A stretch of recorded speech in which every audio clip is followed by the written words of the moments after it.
देखिए वो थे झूठ का अड्डा राघव चड्ढा और ये हैं सबसे घातक दुर्गेश पाठक। तो कि एक दारू और एक मेहरारू की नीति पे अपना सारी राजनीति चला रहे हैं। वो दारू फ्री कर दी तो झुग्गी झोपड़ी का व्यक्ति दारू पी के पड़ा हुआ है। मेहरारू के लिए बस फ्री कर दी तो वो जाके अपना काम कर रही है। वो काम करके आती है, वो दारू पी के पड़ा होता है, शाम को पीटता भी है अपनी बीवी को। यही हाल नारायणा गांव में भी है भाई साहब। नारायणा गांव में भी काफ़ी जगहों में, काफ़ी गलियों में बिल्कुल भी पानी नहीं है, और जहां आ रहा है वहां पे इतना गंदा, और वो भी बोरवेल का वो जो गंदा मटमैला पानी होता है वो। ना कोई शंका ना कोई भय, ना कोई शंका ना कोई भय। राजेश भाटिया, राजेंद्र नगर विधानसभा से तय।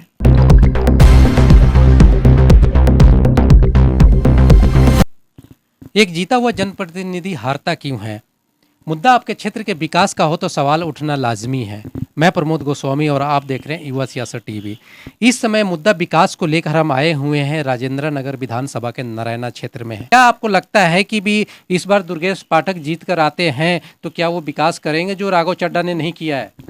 देखिए जी, हमें दुर्गेश पाठक हो या कोई भी पाठक हो, हमें किसी को भी अब चांस नहीं देना है। हम देंगे चांस अपने स्थानीय नेता को। स्थानीय नेता होता है तो उसके बहुत फायदे होते हैं। जो हमारा स्थानीय नेता है उसको हमारी चिंता है, वो जड़ से हमारे साथ जुड़ा होगा।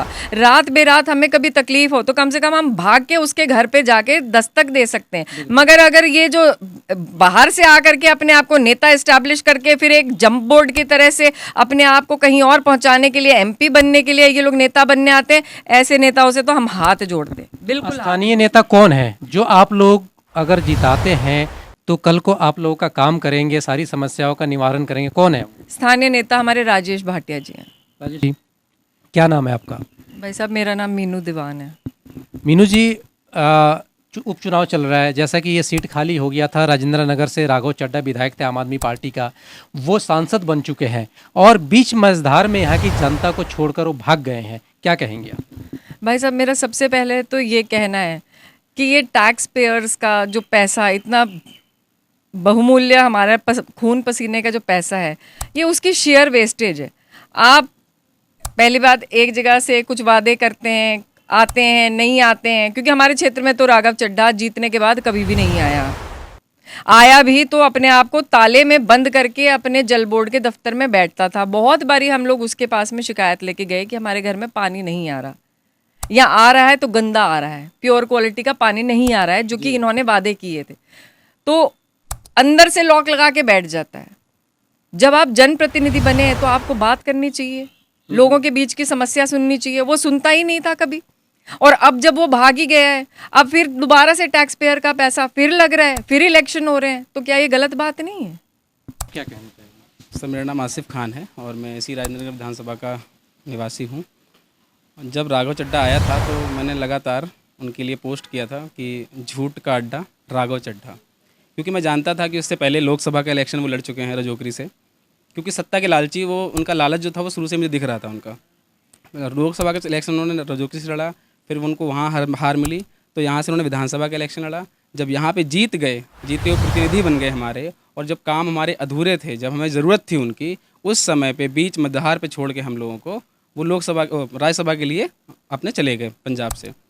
ये चीज़ तो हमें पहले ही पता थी कि वो सत्ता के लालची हैं, लेकिन ये नहीं पता था कि एक दारू और एक मेहरारू की नीति पे अपना सारी राजनीति चला रहे हैं। दारू फ्री कर दी तो झुग्गी झोपड़ी का व्यक्ति दारू पी के पड़ा हुआ है। मेहरारू के लिए बस फ्री कर दी तो वो जाके अपना काम कर रही है। वो काम करके आती है, वो दारू पी के पड़ा होता है, शाम को पीटता भी है अपनी बीवी को। और घर में गरीबी, जिस नाम पे आप बात करते हो कि शिक्षा और स्वास्थ्य हम ठीक करेंगे, तो किसी दारू पीने वाले व्यक्ति का स्वास्थ्य आप कैसे ठीक कर सकते हो? और जिस घर में बाप दारू पी रहा होगा और बच्चे उसी संगत को देख रहे होंगे, तो शिक्षा कैसे मिल सकती है? यहाँ पे भूरे बाल करे एक बहुत मास्टर जी हैं, आम आदमी पार्टी के कार्यकर्ता हैं, मैं बड़ी इज्जत के साथ उनकी बात सुनी मैंने। वो कहते हैं कि पहले की दीवारें टूट रही थी, स्कूल झड़ रहे थे। जी, मैंने यहीं से 12वीं करी है, बीए किया है, एमए किया है, मैंने पूरी पढ़ाई अपनी यहीं से की है। मैंने कभी नहीं देखी थी कि दीवारें झड़ रही हैं, कुछ हो रहा था, मास्टर जी के ऊपर गिर रही थी, मर रहे थे, कोई कुछ नहीं हो रहा था, सब ठीक था। मुझे लगता है कि शिक्षा उस समय ज़्यादा अच्छी थी। हम क्रीम जो थे बच्चे, हम क्रीम उस टाइम पे पढ़े हैं। आज 2 घंटे 2.5 घंटे स्कूल खुल रहे हैं, आप जाके देख लो, किसी भी स्कूल की हालत यही है। 2 घंटे 2.5 घंटे खुल रहे हैं। उन्हीं स्कूलों के बच्चे जब जाते हैं तो दारू के ठेकों पे 18-18 साल के बच्चे जो जाके दारू ले रहे हैं, एक के साथ एक फ्री मिल रही है। उनको पता है कि 200 रुपये की है, बच्चों ने इकट्ठे और एक बोतल ली, दूसरी बोतल अपने आप फ्री मिल रही है, और वो पी पी के पार्कों में ऐसे बैठे हुए हैं बिल्कुल शांति से। मैं देखता हूँ तो बड़ा तरस आता है कि क्या हो रहा है। और इसी नीति के दम पे अरविंद केजरीवाल हर जगह वोट मांग रहे हैं। आज आप पंजाब का हाल देख लो, पंजाब में जीतते ही जितना खालिस्तान वहाँ पे मतलब हावी हुआ है हमारे ऊपर, हमारे देश के ऊपर, है ना, उतना पहले नहीं था, ये अभी हुआ है जी। चलिए अब बताइए, पिछले राघव चड्ढा ने कोई काम किया है आपके क्षेत्र में, चाहे वो सड़क का हो, नाली का हो, पानी का हो, बिजली का हो, कुछ हुआ है? भाई साहब, काम के नाम पे उसने बहुत बड़ा गोल चक्कर खेला है। सब जगह इसने जो पुराने काम थे उसके ऊपर अपने नाम चिपकाए, उसके अलावा इसने कोई काम नहीं किया। गड्ढे भर जाते हैं पूरे, पानी के सीवर पूरे भर जाते हैं, खोद करके इसने सड़कें रख दी कि जी हम बनाएंगे। उसके इसने पता नहीं कैसे टेंडर पास करवाए होंगे, क्या किए क्या नहीं किए, भाई इतनी तो मैं आम पब्लिक को भाई मैं नहीं जानती। मगर मुझे इतना जरूर मालूम है कि इसने उन सड़कों को ये कह के उसके ऊपर नारियल फुड़वाया, ये कहा कि जी हाँ जी हमने ये काम करना है, काम कुछ नहीं किया। आज की डेट में भी हमें पानी ना तो या तो आता नहीं है, या आता है तो गंदा आता है। और उसके अलावा जो इसका काम था एजुकेशन का, तो एजुकेशन के नाम पे भी इन्होंने, यहाँ नारायणा क्षेत्र की अगर मैं बात करूँ तो नारायण क्षेत्र में इन्होंने एक स्कूल का डेवलपमेंट सो कॉल्ड करा, मगर वो डेवलपमेंट में क्या करा, सिर्फ इन्होंने ऊपर से जो पुरानी बिल्डिंग थी उसको थोड़ा लीपा पोती करके एक नया विंग डाल के, बाकी अंदर सब वही पुराना माल है। मतलब जैसे कहते हैं कि भाई हम लेडीज ब्यूटी पार्लर में जाती हैं, ऊपर से मेकअप करती है, अंदर चाहे कुछ भी हो। ये वो जो पानी की आप बता रही हैं कि पानी आता नहीं है, अगर आता भी है तो गंदा पानी आता है, आपने कभी शिकायत की है उनसे? हमने बहुत बार शिकायत करी है, लिखित में भी शिकायत गई है यहाँ से। हमने समाधान हुआ फिर? नहीं, बिल्कुल कोई समाधान नहीं हुआ। पानी नहीं आ रहा आजकल तो रेगुलर, जो आम आदमी पार्टी के कैंडिडेट्स हैं वो रेगुलर हमें भेज रहे हैं, आपके पास में लो प्रेशर पानी आएगा, आपके पास में पानी नहीं आएगा, आपके पास में इस दिन पे पानी नहीं आएगा, आपके पास में इस दिन पानी नहीं आएगा। तो एक बात बताओ, फिर पानी उस दिन भी नहीं आएगा, इस दिन भी नहीं आएगा, उस दिन सवेरे नहीं आएगा, उस दिन शाम में, फिर पानी के लिए हमसे पैसे ले क्यों रहे हो आप? और पानी भी महंगा कर दिया, ये कहता है सब कुछ फ्री। कौन सा सब कुछ फ्री है? ये फ्री के बजाय तो ये हमें महंगा पड़ रहा है। पहले फ्री नहीं मिल रही है? नहीं, बिल्कुल भी नहीं मिल रहा है। एक एक यूनिट के हम पैसे दे रहे हैं। बिजली भी है, कह रहा है भाई बिजली फ्री, पानी फ्री, कोई फ्री नहीं है, हमें उल्टा महंगा पड़ रहा है। इन्होंने जो हेल्पलाइन नंबर जारी किया ड्यूरिंग कोविड टाइम, वो हेल्पलाइन नंबर पे मैंने खुद कॉल किया, मेरी मासी जी की तबीयत खराब थी उस टाइम पे। उन्होंने बोला, राघव चड्ढा जी को मैंने डायरेक्ट कॉल किया, राघव चड्ढा जी ने मेरा कॉल उठाया। उन्होंने बोला नहीं मैडम आप टेंशन मत लीजिए, आप ये नंबर है हमारा 24/7 हेल्पलाइन नंबर, उस पर कॉल कर लीजिए। हमने कॉल किया, वहाँ पे से हमें एक जरा सी भी कुछ भी हेल्प नहीं मिली। मुद्दा विकास में मैं बात करूंगा राजेंद्र नगर विधानसभा का। क्या राजेंद्र नगर विधानसभा में विधायक राघव चड्ढा, क्या उन्होंने, पूर्व विधायक जो अब नहीं रहे, क्या उन्होंने विकास किया है? किस दम पे आम आदमी पार्टी को वोट मिलेगी? देखिए, वो थे झूठ का अड्डा राघव चड्ढा, और ये हैं सबसे घातक दुर्गेश पाठक। तो मैं ये मानता हूँ कि ना तो उन्होंने काम किया था, ना ये काम करेंगे, क्योंकि ये भी हिमाचल प्रदेश के प्रति वो हैं, प्रभारी हैं। कल को ये जीतेंगे हिमाचल में और ये भी राज्यसभा सांसद बन के बैठ जाएंगे। तो हमें तो वो विधायक चाहिए जो हमारी लड़े, हमारी आवाज़ मतलब पहुँचाए ऊपर तक, और जो इस विधानसभा के मेन मुद्दे हैं। हमारा पानी का टोडापुर, आप समझिए, टोडापुर ऐसी जगह है जिसको सरकारें, कितनी सरकारें आई और सबने वहाँ पानी अच्छा दिलवाने की कोशिश करी, आज तक वहाँ पानी अच्छा नहीं है। आप जाके वहाँ इंटरव्यू करिए, रोते हैं वहाँ के लोग, बिलखते हैं, और आपको दिखाएंगे कि लाइट नहीं होगी उनके घर में, पानी नहीं है, समस्या चल रही है, टैंकर से पानी ले रहे हैं, वो बोतलों से पानी ले रहे हैं। क्यों? अगर आप अच्छे पानी के वादा करते थे तो सिर्फ रिहायशी इलाकों में, क्या झुग्गी झोपड़ी वाले जो लोग हैं, जो जनता है, जो इसी विधानसभा की है, क्या उनको अच्छा पानी पीने का हक नहीं है? नारायणा गांव में भी है भाई साहब, नारायणा गांव में भी काफ़ी जगहों में, काफ़ी गलियों में बिल्कुल भी पानी नहीं है। और जहां आ रहा है वहां पे इतना गंदा, और वो भी बोरवेल का वो जो गंदा मटमैला पानी होता है वो आता है। उसके लिए भी वो लोग, मेरी महिलाएं वहां पे जिनको मैं जानती हूँ बरसों से, वो सब यही कह रही हैं, कहती हैं हमें ये गंदा पानी पीने पर मजबूर है, और साथ के साथ में उसका बिल भी लगा के देते हैं। अब आप बताइए मेरे को कि जो खारा पानी है उसका बिल कब से लगने लगा? तो क्या अब लग रहा है कि फिर यहाँ से आम आदमी पार्टी निकलेगी या बीजेपी निकलेगी? ना कोई शंका, ना कोई भय, ना कोई शंका, ना कोई भय। राजेश भाटिया राजेंद्र नगर विधानसभा से तय?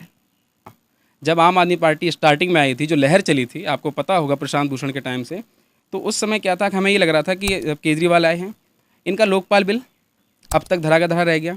इस विधानसभा की बात कर लो चाहे किसी विधानसभा की बात कर लो, इन्होंने कहा था कि हम एक जन चौपाल लगाएंगे, जनता से पूछेंगे कि प्रत्याशी कौन होना चाहिए, तब प्रत्याशी तय करके भेजेंगे। आप ये बताइए कि राघव चड्ढा के समय पे कौन सी जनता ने ये कहा था कि राघव चड्ढा को वहाँ से उठा के आप यहाँ लाइए, या दुर्गेश पाठक के समय पे किसने कहा कि करावल नगर से उठा के आप यहाँ पे लेकर आइए? क्या हमारे स्थानीय जगह पे आपके पास कोई प्रत्याशी नहीं था?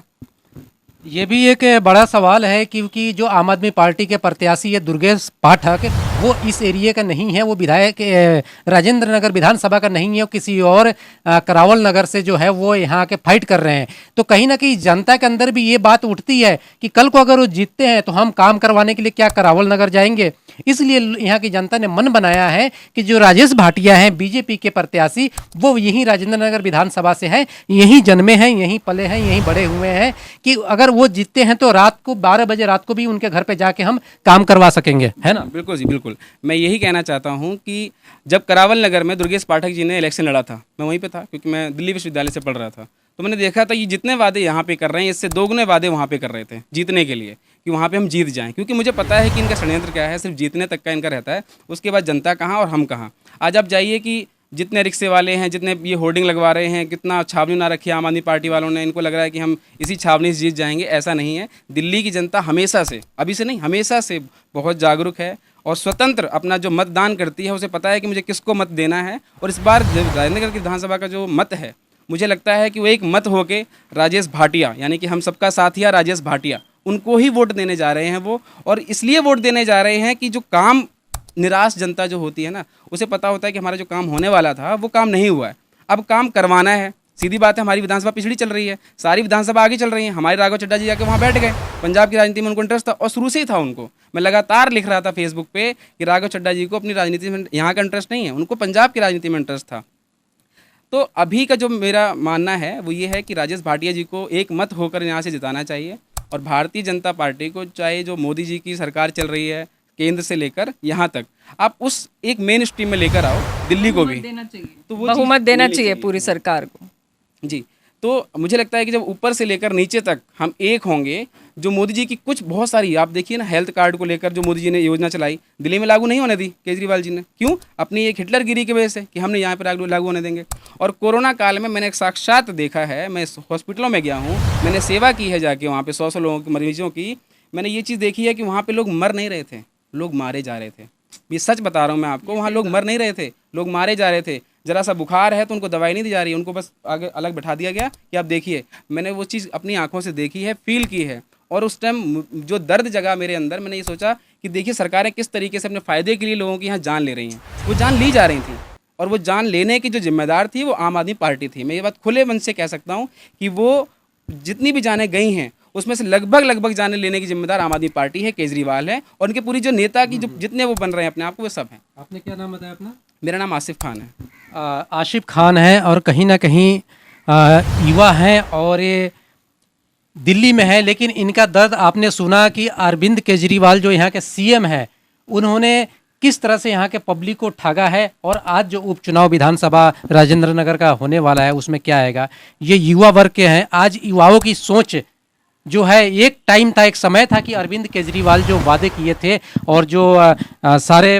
उन्होंने भ्रष्टाचार को लेकर आए थे कि हम भ्रष्टाचार खत्म करेंगे और उसको लेकर आएंगे। लेकिन आज जो है वो हर एक जनता, हर एक आदमी जो है, युवा जो है दिल्ली के, इन बातों को समझ चुका है कि अरविंद केजरीवाल जो है अब उनके पोल खुल चुके हैं। आप जाइए, यहाँ जगह जगह पे इन्होंने पोस्टर लगा रखे हैं कि वर्ल्ड क्लास स्कूल है हमारे। तेलंगाना के जब मुख्यमंत्री आए तो उन्होंने कहा कि सेंट कोलंबस का बच्चा हमारे सरकारी स्कूलों में एडमिशन लेना चाहता है। यही कहा ना? इसका मतलब आप मानते हैं कि आपके स्कूल वर्ल्ड क्लास हैं और आपके सेंट कोलंबस का बच्चा सरकारी स्कूल में एडमिशन लेना चाहता है। तो एक काम करिए, सर्कुलर जारी करिए। मैं इस बात को बताता हूँ आपको, सर्कुलर जारी करिए सीएम अपने ऑफिस से कि जितने भी विधायक हैं और जितने भी आपके मंत्री हैं, सबके बच्चे तत्काल प्रभाव से सरकारी स्कूलों में पढ़ेंगे। अगर आप मानते हैं वर्ल्ड क्लास एजुकेशन आप दे रहे हैं, तो क्यों नहीं आपके मंत्री और आपके विधायकों के बच्चे वहाँ पे पढ़ रहे हैं? क्यों सिर्फ गरीबों के बच्चे सरकारी स्कूलों में पढ़ रहे हैं? इसका मतलब आप सिर्फ ठग रहे हैं जनता को। ये बहुत बड़ा सवाल है। इन्होंने जो कहा है कि भी अगर आप कहते हैं कि दिल्ली का शिक्षा मॉडल बहुत ही अच्छा है और बेहतर है पूरे देश में, नहीं आप विश्व की बात करते हैं, तो आप अपने बच्चों को क्यों नहीं भेजते? अरविंद केजरीवाल जी मुख्यमंत्री हैं, लेकिन उनके बच्चे जो हैं विदेशों में पढ़ रहे हैं, और भी इनके विधायक हैं, मंत्री हैं, उन सबके बच्चे अच्छे एक बहुत बड़े प्राइवेट स्कूल में और अच्छे स्कूल में पढ़ रहे हैं, तो वो स्कूल में क्यों नहीं जा रहे हैं अगर यहाँ का शिक्षा मॉडल अच्छी है? तो सवाल यही है ना कि और भी मैं ये बात भी इस समय कहना चाहूँगी कि अगर यही बात मैं उनके मेडिकल के संबंध में भी कहूँगी। अपने मेडिकल आप करवाने जाते हैं बाहर, आपको ज़रा सी खांसी होती है, आप विदेश चले जाते हैं, तो जो जनता है उसको आप कहते हैं कि भाई हमने तो यहाँ पे बहुत अच्छी मेडिकल सुविधा दे रखी है। अगर जनता को इतनी अच्छी मेडिकल सुविधा दे रखी है जो वर्ल्ड क्लास सुविधा है, तो फिर आप क्यों जाते हैं बाहर अपना इलाज कराने? आपके लोग क्यों जाते हैं बाहर अपना इलाज कराने? क्यों हम लोगों का टैक्स पेयर्स का पैसा खाते हो? और मैं आपको इसी टाइम पे बताना चाहूँगी कि राजेंद्र नगर विधानसभा में आपके राघव चड्ढा खुद जिम्मेदार हैं बहुत सारी ऑक्सीजन ना मिलने की वजह से मौतों के, क्योंकि ऑक्सीजन के ऊपर इन्होंने अपना खुफिया तरह से अपना एक होल्ड बना रखा था। इनकी पर्ची जाती थी तो सिलेंडर भरेगा, इनकी पर्ची नहीं जाएगी, इनका फ़ोन नहीं जाएगा तो सिलेंडर नहीं भरता था। हमने ये खुद देखा है, हमने यहाँ पे ये चीज़ एहसास करी, क्योंकि हम एनजीओ से रिलेटेड हैं, हम रोटरी से रिलेटेड हैं, और हम लोगों की सेवा कर रहे थे उस दौरान, और लोगों की बातें हम तक आ रही थी और वो दर्द हम देख रहे थे। ऑक्सीमीटर जो 700 रुपये का नॉर्मल मिलता है, वो ऑक्सीमीटर 3200 रुपये का लोगों को हमने खरीद के, या लोगों ने खुद खरीदा, क्योंकि वो ऑक्सीमीटर जो चीज़ अवेलेबल राघव चड्ढा ने कही थी कि भाई हम आपको अवेलेबल कराएंगे, हमारी जो 24 आवर हेल्पलाइन है उसके जरिए से आप बोलिए, आपके घर के बाहर सिविल डिफेंस वाला गार्ड बैठेगा, साथ में आपको सारी सुविधा दी जाएगी। कोई सुविधा नहीं मिली। ये मैं अपनी खुद की सगी मौसी का एग्जाम्पल दे रही हूँ। मेरी मौसी जी, मेरे मौसा जी दोनों सीनियर सिटीजन हैं। उनको जब कोरोना हुआ, और मेरा कज़न ब्रदर जो है वो हॉस्पिटल में सर्जन है, उस टाइम पे ये सोचिए एक सर्जन का मनोबल टूट गया। क्यों? क्योंकि ऑक्सीजन के सिलेंडर नहीं भरे जा रहे थे, और वहाँ पे जा कर के हमें लाइनों में लग के धक्के खा करके वो सिलेंडर भर के लाना पड़ा बड़ी मुश्किल से। उसके ऊपर भी इनकी सारी ब्लैक मार्केटिंग